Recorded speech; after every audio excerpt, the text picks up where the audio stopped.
इस वक्त की बड़ी खबर आपको दिखा रहे हैं थर्ड गेट चौकी से, जहां पर आप देख सकते हैं कि 6 साल पहले एक मामला हुआ था जिसमें थर्ड गेट चौकी में हमला कर दिया गया था। दूसरी पार्टी के ऊपर 2 गुटों में आपस में झगड़ा हुआ था। उसका एक वांछित आरोपी तकरीबन 6 साल से आज यहां पर पकड़ा गया है। थर्ड गेट चौकी इंचार्ज विनोद के द्वारा लगातार प्रयास जो है वो किए जा रहे थे इसको पकड़ने के लिए।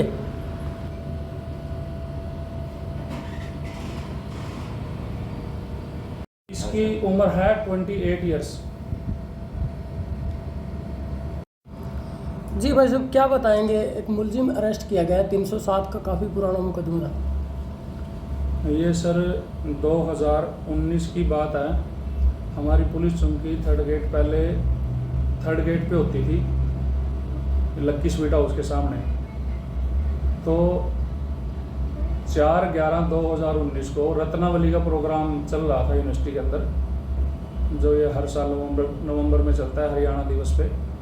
उस प्रोग्राम के दौरान यूनिवर्सिटी में पढ़ने वाले बच्चे और कुछ आउटसाइडर आपस में कुछ उनकी बहसबाजी हुई थी प्रोग्राम के दौरान।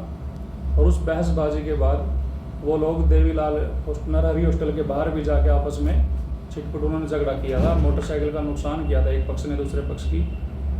और जिसका नुकसान हुआ था, जब वो पुलिस चौकी थर्ड गेट में कंप्लेंट करने के लिए आए तो इतने में दूसरे ग्रुप ने 12 से 15 आदमियों ने एक साथ 2-3 गाड़ियों में इकट्ठे आ गए उन पे जानलेवा हमला किया था। गंडासियाँ वगैरह थी उनके पास, डंडे थे उनके पास, कैथल साइड के लड़के थे सारे।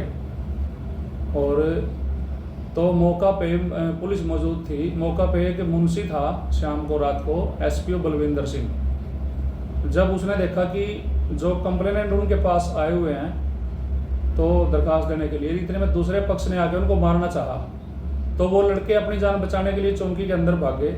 और जो मुंशी एसपीओ बलविंदर सिंह था उसने तुरंत दरवाज़ा बंद करने की कोशिश की। इन लड़कों ने साफ तौर पे देख लिया था कि पुलिस बावर्दी ड्यूटी पे है और उन लड़कों को बचाने के लिए आगे आके दरवाज़ा बंद करने लगी। फिर भी उन्होंने पुलिस के ऊपर भी वार किया और जो कि वार दरवाज़ा बंद होने से अचानक दरवाजे पे लगा, खिड़कियों पे लगा और वो जान से मारने की धमकी देके मौका से भाग गए थे। ये तो था मामला। इस मामले में 2 मुकदमे दर्ज हुए थे। एक तो पुलिस के ऊपर जानलेवा हमला, पुलिस चौकी के अंदर सरकारी प्रॉपर्टी को डैमेज किया था उन्होंने, और दूसरा मामला उन बच्चों की दरखास्त पे जिनके साथ उन्होंने मारपीट की थी।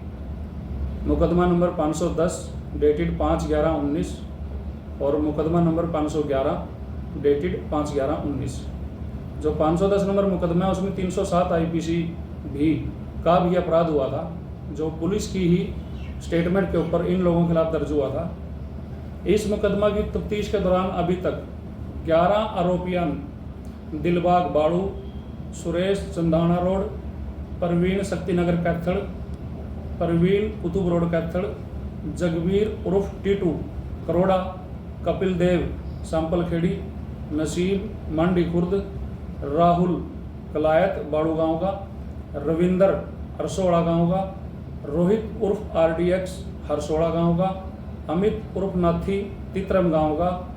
ये 11 एक्यूज अभी तक गिरफ्तार किए जा चुके थे पुलिस के द्वारा। 6 साल पुराना मामला है और इनके विरुद्ध चालान तैयार करके कोर्ट में दे दिया गया था। अब इसमें 3 आरोपी पेंडिंग थे। तो हमारे उच्च अधिकारियों द्वारा बार बार निर्देश दिए जाते हैं कि जो फर्दर इन्वेस्टिगेशन के केसेस हैं, पुराने केसेस हैं और स्पेशली जो लड़ाई झगड़े के केसेस हैं, इनमें जल्द से जल्द गिरफ्तार करें। तो मैं पिछले 2 से 3 महीने से बकाया इसमें 3 आरोपी थे। छोत गांव कैथल का गुरमीत सिंह और एक छत्रपाल उर्फ बिट्टू सेगा जिला कैथल का, और तीसरा जो लड़का है उसका सिर्फ विकास नाम है, हिसार का रहने वाला बताया गया है, लेकिन उसका एड्रेस अभी और बाप का नाम अभी क्लैरिफाई नहीं हुआ तफ्तीश में। तो इनमें से अभी पिछले महीने ही हमने छत्रपाल का पता किया था, जो पता चला कि वो अमेरिका चला गया है डोंकी के माध्यम से। तो उसका बड़े अथक प्रयासों के बाद पासपोर्ट नंबर हासिल किया हमने तफ्तीश के दौरान, और उसकी तो LOC जारी करवा दी गई है 21/4/25 को, वो अमेरिका में है।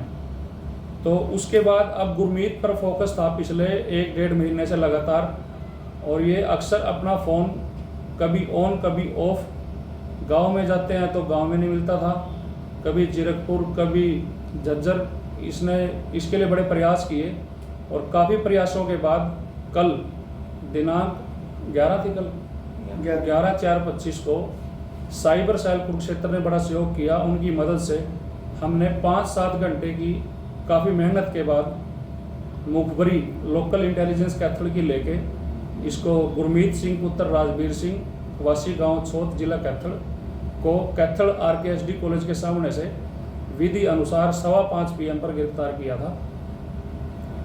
और अब इसमें केवल एक मुलजिम पेंडिंग रह गया है, विकास पुत्र नामालूम वासी हिसार साइड का है। अब इसको आज जुडिशियल कस्टडी के लिए कोर्ट में पेश करेंगे गुरमीत को, और उसके बाद उस पर प्रयास करेंगे पूरे 100 के 100%। तो ये हमारे अफसरों द्वारा दिए गए निर्देशानुसार, जो कि बार बार कहते हैं कोई भी मुलजिम पेंडिंग है उसको ढिलाई से नहीं लेना, जल्द से जल्द हर्ट के मुलजिम को अरेस्ट करना है। तो ये कल हमारी टीम थी जिसमें ASI कृष्ण, मैं खुद, HC अशोक, HC सतीश, अपनी प्राइवेट गाड़ी, ताकि सरकारी गाड़ी की पहचान ना हो जाए और मुलजिम फरार ना हो जाए, मुखबरी के आधार पर साइबर सेल की इमदाद से उसको काबू किया है। ये मामला है, बड़ा गंभीर मामला था, पुलिस चौकी के ऊपर हमला हुआ था, सरकारी प्रॉपर्टी को डैमेज किया था इन्होंने, तो ये सफलता मिली है हमको। कैसे सर भगोड़ा घोषित किया गया था? नहीं, भगोड़ा नहीं था ये, भगोड़ा घोषित नहीं किया गया था, क्योंकि ऑलरेडी 11 एक्यूज्ड के चलान कोर्ट में दिए जा चुके थे और इस पर भी लगातार प्रयासरत थे।